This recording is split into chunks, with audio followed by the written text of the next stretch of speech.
Parti des travailleurs, mais je crois, en notre nom à tous rassemblés ici ce soir, je crois que depuis Paris et au-delà des frontières, il est de notre devoir de saluer les peuples, les femmes, les jeunes et surtout les travailleurs d'Iran qui sont les premières victimes des bombes américaines et israéliennes et les premières victimes du blocus assassin de Trump. Salut aux travailleuses et aux travailleurs d'Iran qui, malgré la répression sanglante du régime théocratique, ont ces derniers mois multiplié les grèves et les mobilisations démocratiques avec leurs organisations syndicales, dont certaines, comme le syndicat des travailleuses et des travailleurs de la compagnie de bus de Téhéran et de sa banlieue, ont lancé depuis des mois cet avertissement. La libération des peuples d'Iran ne viendra pas de l'intervention militaire étrangère américaine et israélienne. Elle viendra de la mobilisation consciente des travailleuses et des travailleurs. Salut aux travailleurs et au peuple libanais qui, malgré la sauvagerie de l'État sioniste, sont en ce moment même en train de réaliser leur droit au retour vers le sud de leur patrie. Salut aux travailleurs et aux jeunes de Palestine qui, malgré le génocide, ne renoncent pas à leur droit au retour, à leur droit à la terre, à leur droit à la nation. Et salut aussi à ces centaines de jeunes juifs israéliens qui, depuis le 28 février et chaque samedi, sur la place Habima à Tel Aviv, se sont rassemblés, malgré la répression sauvage des flics de Netanyahou, Smotrich et Ben Gvir, pour dire à bas la guerre, à bas l'occupation. Et salut, bien sûr, aux 8 millions de travailleurs américains qui, le 28 mars, dans plus de 3000 villes des États-Unis, sont descendus dans la rue pour dire à bas Trump. Trump doit partir maintenant, lui et sa sale guerre contre les immigrés. Camarades, personne ne fera croire aux travailleurs et aux jeunes de France que quand Macron envoie au Moyen-Orient son porte-avions, ses rafales de chez Dassault, ses troupes et ses bases au Moyen-Orient, il s'agit d'autre chose que de participer, de proposer ses offres de services à Trump et à Netanyahou pour leur sale guerre.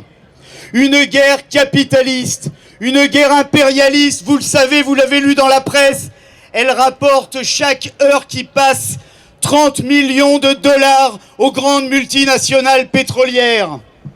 Alors parce que c'est une guerre impérialiste et parce que c'est notre gouvernement qui nous y entraîne, nous au Parti des travailleurs, comme d'autres plus illustres avant nous l'ont dit, nous l'affirmons, l'ennemi du travailleur français, ce n'est pas le travailleur allemand, ce n'est pas le travailleur iranien, ni le travailleur libanais, ce n'est pas le travailleur russe ou le travailleur chinois. L'ennemi du travailleur français, il est dans notre propre pays. Il siège à l'Élysée, à Matignon, à l'Assemblée nationale, au CAC 40 et au siège du MEDEF. Comme cela a été dit tout à l'heure, le Parti des travailleurs a pris l'initiative il y a quelques jours de convoquer une réunion et nous nous félicitons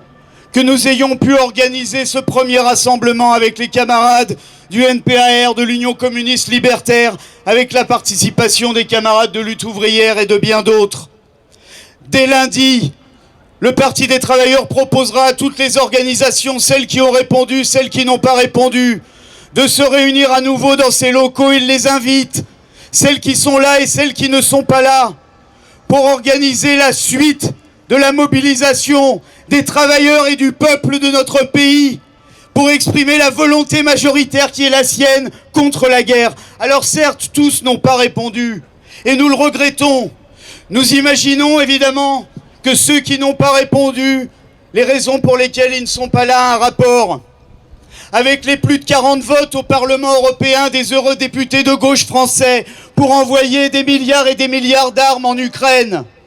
Nous imaginons bien sûr que leur absence a un rapport avec ce qui s'est dit il y a 2 jours dans la commission de la défense nationale de l'Assemblée nationale, quand Macron et Le Cornu ont avancé le fait qu'ils voulaient à nouveau ajouter 36 milliards d'euros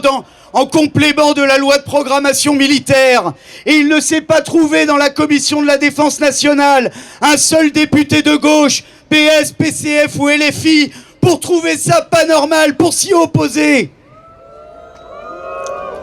À cela, nous disons, ce que vous votez et ce que vous approuvez, vous le savez, va à l'encontre de la volonté de centaines de milliers de vos militants, de vos sympathisants et de vos électeurs. Et vos militants, vos sympathisants et vos électeurs sont en droit d'exiger de vous